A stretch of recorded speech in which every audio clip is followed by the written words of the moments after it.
March 1943. The skies over the Bismarck Sea roared with vengeance.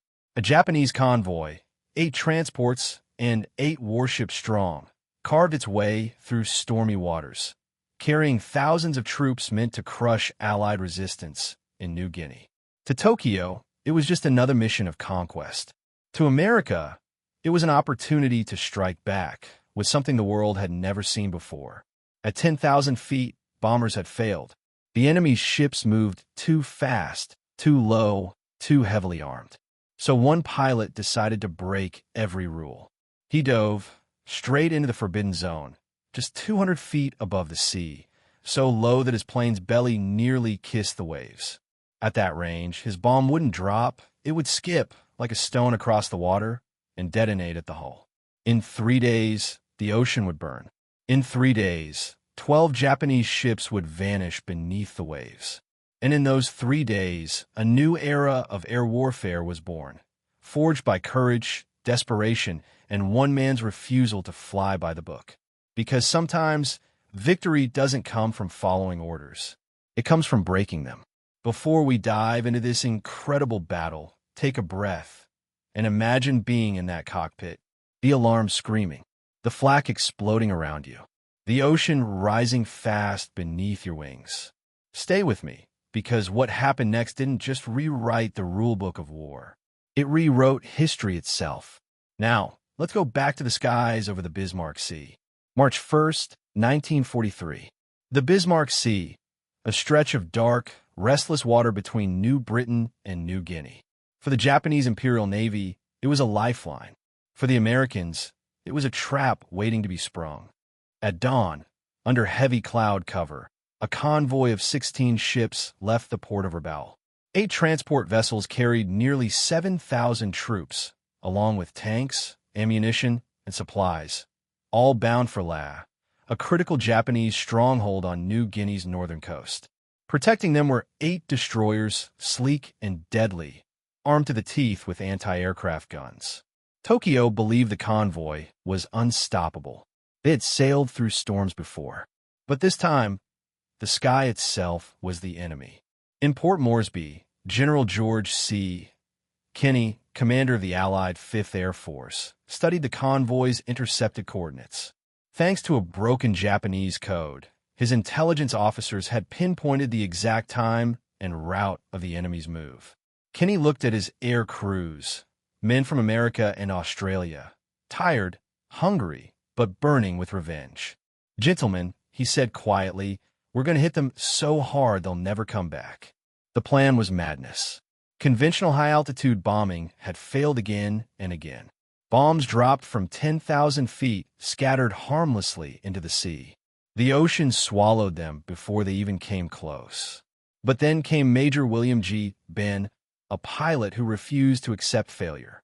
He had studied the reports from Britain's RAF in the Mediterranean, where a few daring pilots had tried something new: skip bombing. The idea was insane. Drop the bomb from just 200 to 300 feet, so low that it would literally bounce across the surface like a flat stone, then strike the ship's hull and detonate on impact. No one had ever attempted it in the Pacific. Ben and his comrades, flying the rugged B-25 Mitchell bombers, trained for weeks in secret. They practiced flying low over the sea, their engines screaming, their wings slicing through salt spray. At first, they crashed bombs short or too far. Some nearly blew themselves apart. But with each run, they got better, closer, deadlier. By late February, they were ready. Now, as the Japanese convoy pushed south through the Bismarck Sea, Kenney gave the order: "All units, prepare to strike." The Allied reconnaissance planes, the eyes of the fleet, had already spotted the Japanese formation early that morning. The message raced through the airwaves. Engines roared to life across New Guinea's dusty airfields. From Dobadura, Milne Bay, and Port Moresby, waves of Allied aircraft began to rise. B-17 flying fortresses climbed high into the clouds. Beaufighters from the Royal Australian Air Force hugged the waves like predators. And behind them, the B-25 Mitchells, Ben's low-level bombers, followed, armed with 500-pound bombs and machine guns ready to shred the decks of any ship foolish enough to shoot back. The first contact came mid-morning. From 7,000 feet, the B-17s appeared out of the clouds and began their assault. Explosions tore across the ocean. Japanese destroyers zigzagged furiously, throwing up walls of anti-aircraft fire. The air was filled with smoke, flak, and chaos. The B-17s scored a few hits. One transport, Kayakusamaru, was struck, flames bursting from its midsection. It began to list heavily, sailors leaping into the sea as the fire spread. But most of the convoy remained intact. Then came the sound that changed everything. Low on the horizon, engines thundered, deep, fast, unrelenting. The B-25s had arrived. Major Ben led the first formation himself. His altimeter dropped rapidly 1,000 feet. 500, 300, 200. Hold it steady, he shouted through the intercom. Below, the ocean blurred into a mirror of silver and smoke. Japanese gunners opened fire, tracers slicing the air like burning arrows. Ben's plane shook violently, but he didn't pull up. Bombs away. The bomb left the bay at just 200 feet, skipped once, twice across the waves, then slammed into the side of the Tio Maru. A blinding flash erupted. The ship lifted out of the water, its decks shattering. Flames engulfed the hull. "Direct hit," someone yelled. The second bomber followed, then a third. One after another, the B-25s tore through the convoy like wolves in a storm. Their .50 caliber guns shredded decks, fuel drums, and lifeboats. Bombs skipped across the waves, striking ship after ship. The Japanese formation broke apart. Destroyers turned in panic, ramming into their own transports. Within minutes, the sea was on fire. From above, the Australian Beaufighters swooped in next, strafing any ship that still fired back. Pilots could see men jumping into the burning water, some swimming, others disappearing beneath the oil-slicked waves. By nightfall, the Allies pulled back. The ocean glowed with the fires of 8 crippled ships. In the distance, one B-25 pilot whispered over the radio, "They'll remember this day in Tokyo." But it wasn't over yet. As dawn broke on March 3rd, the Allied planes returned to finish what they started. More B-25s and Beaufighters swept in low, hunting survivors, lifeboats, and any vessel still afloat. By the end of the day, all 8 transports and 4 destroyers of the Japanese convoy were gone. Over 3,000 Japanese soldiers and sailors perished. The rest drifted, scattered, broken, the sea itself their grave. The Battle of the Bismarck Sea was more than a victory. It was the moment low-level skip bombing proved its worth, a tactic born from desperation that turned the tide of air warfare in the Pacific. And for Major Ben and his men, it was proof that sometimes the line between bravery and madness is just 200 feet above the sea. March 4th, 1943. The wrecks of Japanese transports still smoldered across the Bismarck Sea. Oil slicks floated for miles, flames dancing on the waves like ghosts of the fallen. But 1,500 miles away in Tokyo, the war room inside the Imperial General Headquarters was dead silent. Maps lined the walls. Red pins marked every advance, every conquest. Until now, General Hajime Sugiyama, chief of the Army General Staff, stared at the report in disbelief. 8 transports, 4 destroyers, 7,000 troops lost in 3 days. No air cover. No survivors to tell a different story. "This cannot be accurate," he muttered. "An entire convoy erased?" The officer delivering the message trembled as he bowed. "Hi, General." The Americans, they struck from the air, very low, like torpedoes from the sky. Tokyo had no idea what that meant. Meanwhile, in Rabaul, the surviving destroyer Shiryuki limped into port, its decks charred black, its crew shattered. Admiral Masatomi Kimura, commander of the convoy, stood at the dock as stretchers passed before him. He'd watched half his fleet vanish under a rain of fire. His men whispered of devil bombers that came so low their propellers touched the sea, of bombs that skipped like stones and tore ships apart. No one in the Imperial Navy had ever seen anything like it. Kimura clenched his fists. They broke the rules of air warfare, he hissed. But in his heart, he knew Japan's rules no longer mattered. Back in Port Moresby, the Allied airmen returned to base exhausted, their planes riddled with bullet holes. The crews of the B-25 Mitchells dragged themselves from their cockpits, faces streaked with salt and smoke. They had done the impossible. Major William Ben was the last to step down. His bomber's fuselage was scarred with dozens of hits, one engine leaking oil.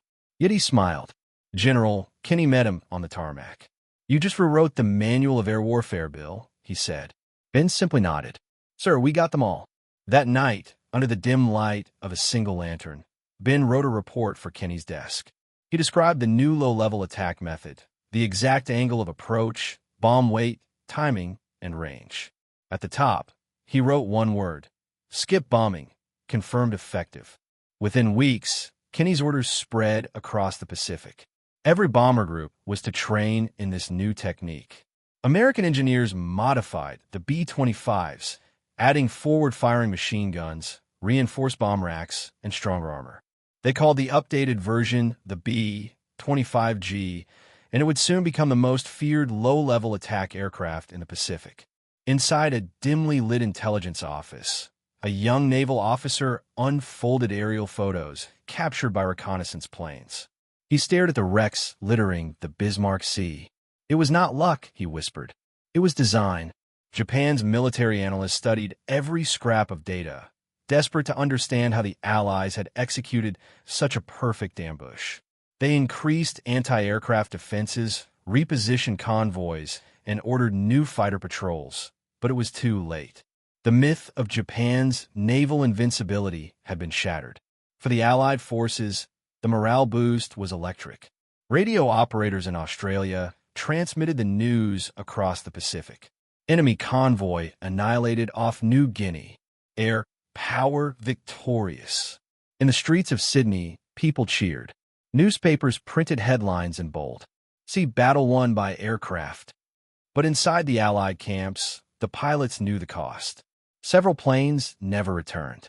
Others crashed into the sea after their bomb runs. The low-altitude attacks demanded nerves of steel.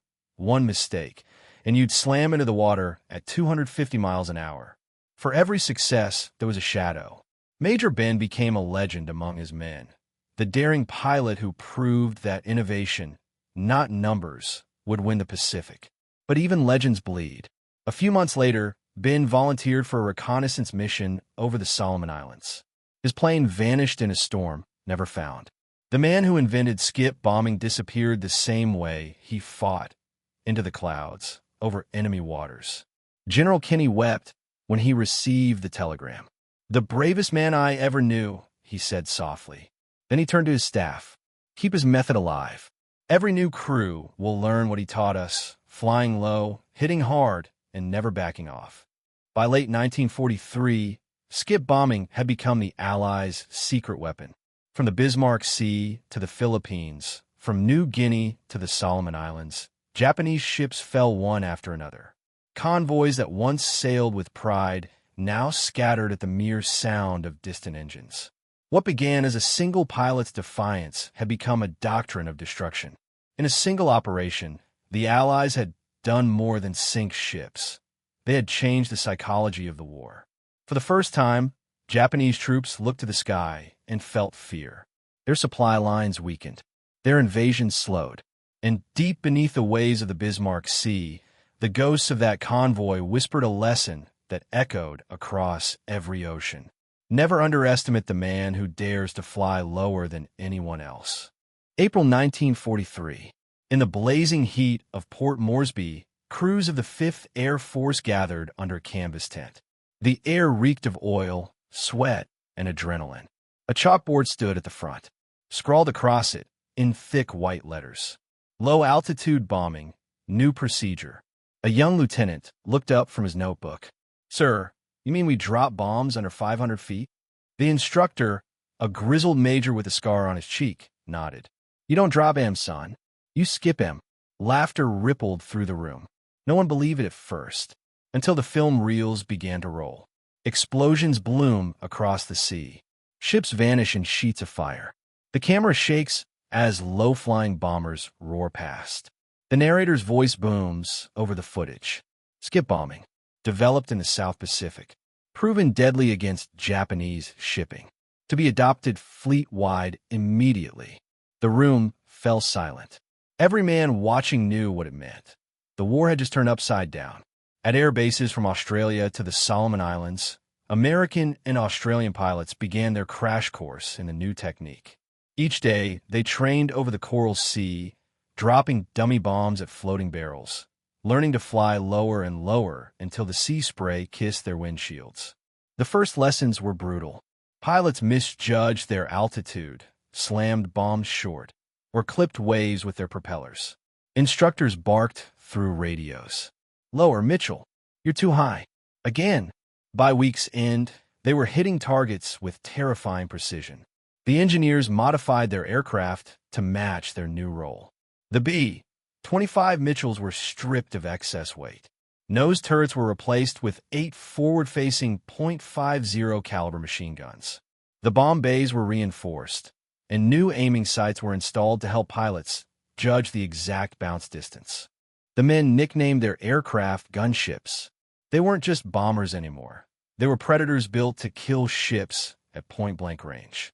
Every B-25 carried the same mission briefing. Attack in pairs. Come in low. Use the ocean as your shield. Skip your bomb, then strafe till the target burns. It was combat flying at its most dangerous and its most exhilarating. Colonel Paul Pappy Gunn, the mechanical genius of the 5th Air Force, paced in front of a group of pilots. He'd helped design the modifications himself. "You boys are going to fly lower than you ever thought possible," Gunn said, pointing at a map of the Bismarck Archipelago. "The Japs think you'll come from 10,000 feet. You're going to come from 200. A pilot in the back raised his hand. "Sir, at that altitude, their anti-aircraft guns will chew us apart." Gunn grinned. "Only if they can hit you. You'll be moving too damn fast." The room erupted in laughter, but beneath it, everyone knew the risk was real. When the next convoy appeared near WWII, the newly trained skip bombers were ready. Dozens of B-25s and Beaufighters took off at dawn, engines roaring like thunder. As they approached the coast, Japanese lookouts spotted the incoming formation, but too late. The bombers were already skimming the waves, barely above the whitecaps. From the decks of the Japanese transports, the sight was terrifying. The bombers came out of the sun, guns blazing, their bullets tearing through crewmen and gun mounts. Then the bombs came. 1, 2, 3, skipping like flat stones across the water before slamming into the hulls. A destroyer vanished in a single explosion. Another transport split in two, smoke pouring from its broken spine. By the time the last bomber pulled up, the sea was covered in wreckage. News spread fast across the Allied command. Reports from airfields across New Guinea, the Solomon Islands, and the Bismarck Archipelago all carried the same message. Low-level attacks, devastating enemy shipping.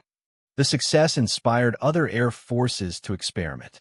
The Royal Australian Air Force perfected mast-height attacks, flying so low that their wingtips nearly brushed the ship masts. The U.S. Navy began training their PBJ bombers, naval versions of the B-25, to use the same method. Even General Douglas MacArthur himself visited Port Moresby to watch the new tactics firsthand. Standing beside General Kenny, he watched a demonstration raid. As the bombs skipped and exploded on target, MacArthur turned and said simply, "That will shorten the war." But for every victory, the Japanese struck back harder. Convoys now traveled only at night. Their decks bristled with new anti-aircraft guns, and fighter escorts patrolled the skies by day. Still, the skip bombers came, relentless, low, and fearless. In one daring raid near WWII Harbor, a B-25 pilot named Captain John Hennebrey flew so low his belly scraped the ocean spray.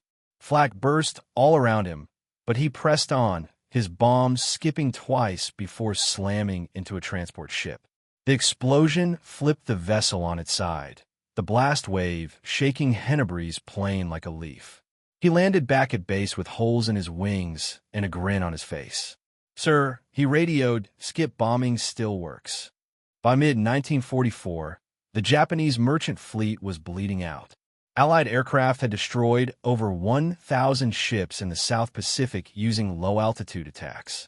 Every supply line to New Guinea, the Philippines, and the Solomons was collapsing. Tokyo's admirals were desperate. They ordered convoys to sail under the cover of darkness, hugging coastlines, hiding in coves. But American radar and reconnaissance were everywhere. Every move they made was tracked. Every ship that left port became a target. The tide of war was turning, not with battleships or carriers, but with courageous men flying 200 feet above the sea. March 1943. The news of the Bismarck Sea disaster hit the Imperial Japanese Navy like a hammer blow. 8 transports gone, 4 destroyers sunk. Over 3,000 soldiers drowned before ever reaching the shores of New Guinea. Admiral Isoroku Yamamoto received the report in silence. His hand trembled as he read the casualty lists. The Allies hadn't just destroyed a convoy. They had humiliated the Empire. And the weapon of that humiliation was something the Japanese had never anticipated: skip bombing. Within hours, Tokyo's military council convened an emergency meeting. Intelligence officers played captured radio intercepts from Port Moresby, confirming the Americans were now training entire bomber groups in low-altitude strikes. An admiral slammed his fist on the table. "They are turning the sea into a graveyard for our soldiers." Yamamoto leaned forward, his voice calm but cold.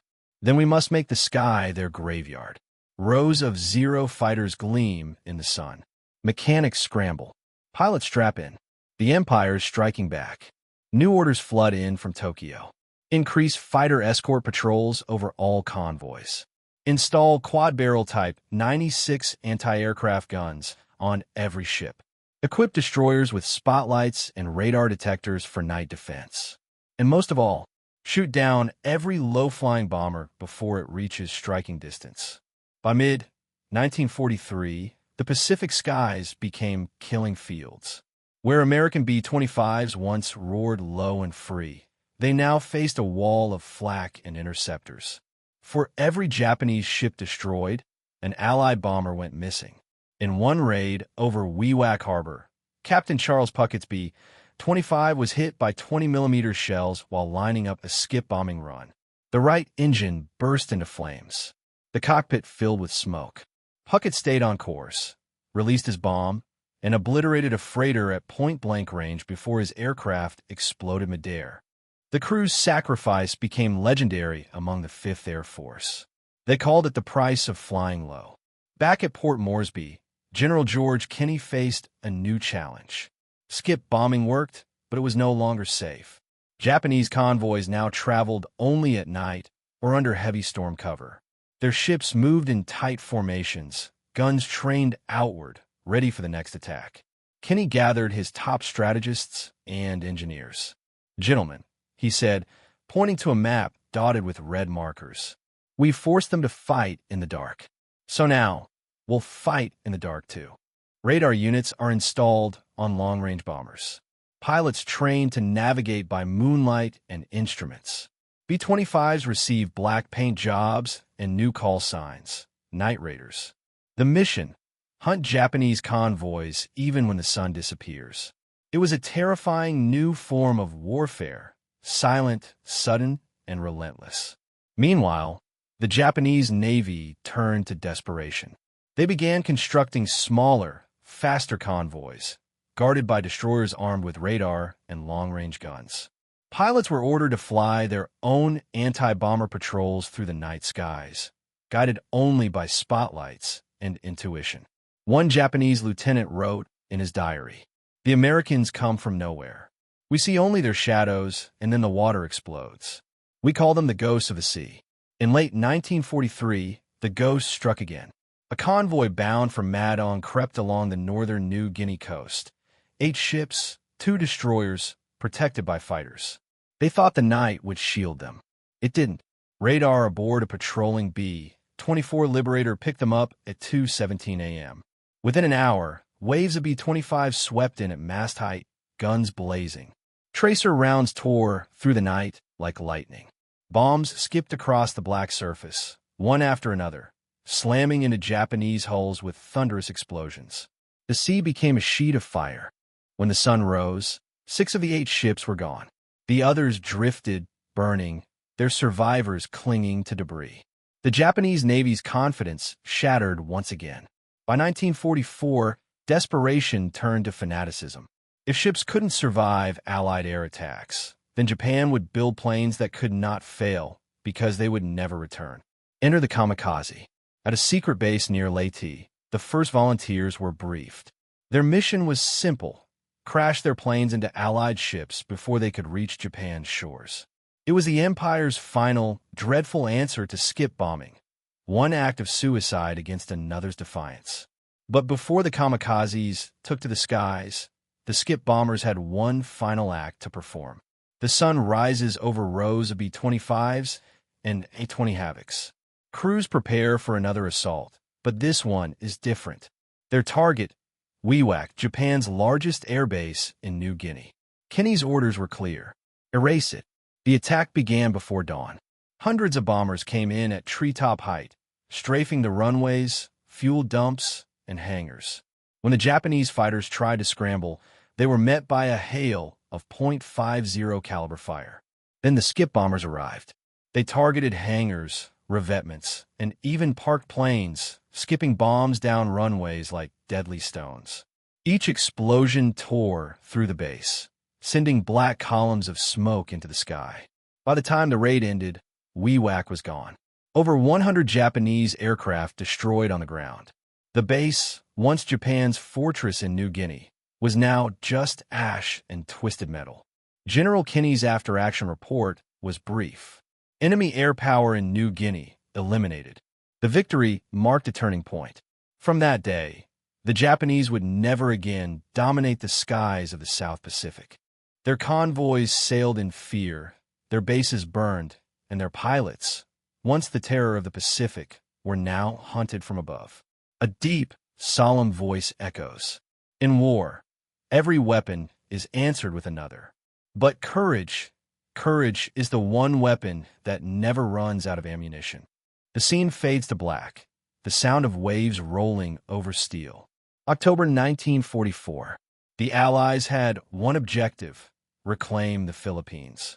Whoever controlled those islands would control the sea routes to Japan. General Douglas MacArthur had returned, just as he promised. But before his boots could touch Leyte's shores, his airmen had to clear the skies and the seas of the Japanese. The task fell once again to the men of the 5th Air Force, led by General George Kenny. And among them flew the veterans of the Bismarck Sea, the same daredevil pilots who had invented skip bombing a year before. This time, they weren't just chasing convoys. They were facing the entire Japanese air fleet.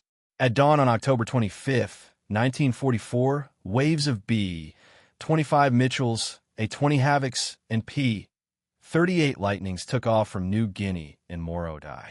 Their target, Japanese shipping clustered in the Visayan Sea, a lifeline feeding reinforcements in a Leyte Gulf. Flying at 200 feet, the bombers skimmed over the waves like hawks hunting prey. Below them, Japanese convoys zigzagged in panic, trying to evade the inevitable. Machine guns opened fire. Tracer rounds sliced the mist. Then came the skip bombs, skipping, bouncing, and exploding against hulls with monstrous power. Within minutes, 4 transports and 2 destroyers were ablaze.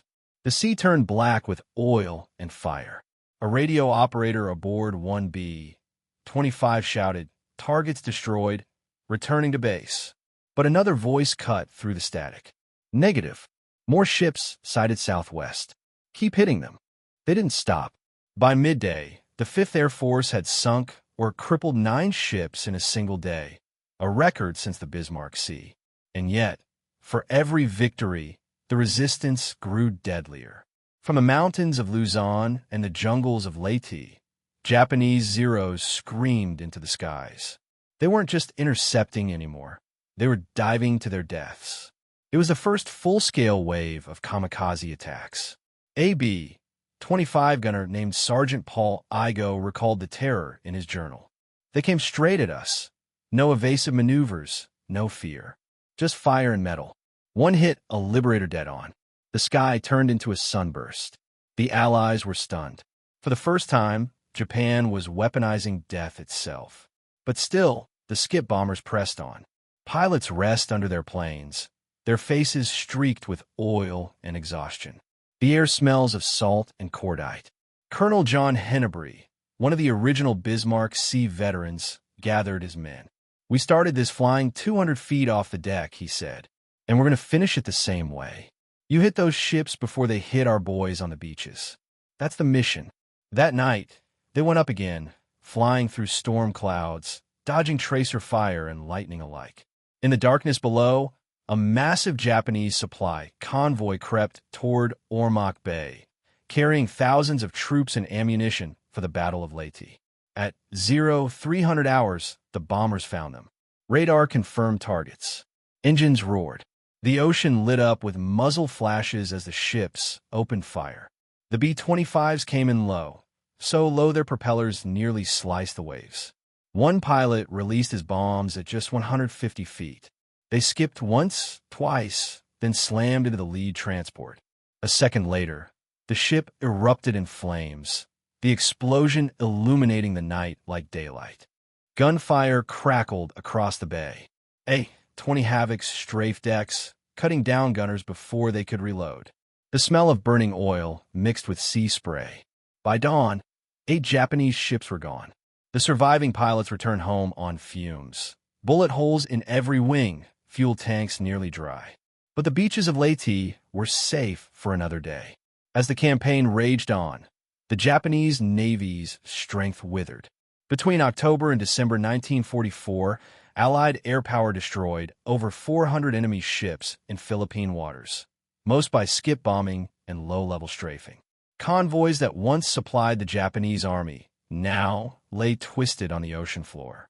Without fuel, without food, the Empire's soldiers were stranded, fighting ghosts of a war they could no longer win. By early 1945, the skip bombing crews had become legends. They no longer needed to fly under orders. They were the doctrine now. Their tactics were copied by the U.S. Navy, the Royal Australian Air Force, and even adopted in modified form by British Coastal Command. Every Allied pilot who flew low over the sea owed his survival to those few men who, 2 years earlier, had defied every regulation and flown at 200 feet above hell. General Kinney stands before a map of the Pacific, dotted with red XS. Each mark represents a sunken Japanese ship. "We've turned their empire into an island of wrecks," he says quietly. "The rest is just cleanup." He knew the end was near, but he also knew it came at a cost. Of the original Bismarck sea crews, more than half were gone, shot down, lost at sea, or missing in action. Their bravery had won the skies, but their names would fade into history's background noise. As 1945 dawned, the Allies prepared for the invasion of Japan itself. But they would never have to make that final flight, because by then, the Empire's Navy had been erased. And the pilots who once skipped bombs across the Bismarck Sea had already written the final chapter of aerial domination. They flew too low. They fought too hard. They broke the rules. And in doing so, they broke the empire that once ruled the Pacific. The world remembers the battles. But the skies remember the men who changed the way wars are fought. August 1945. Japan had surrendered.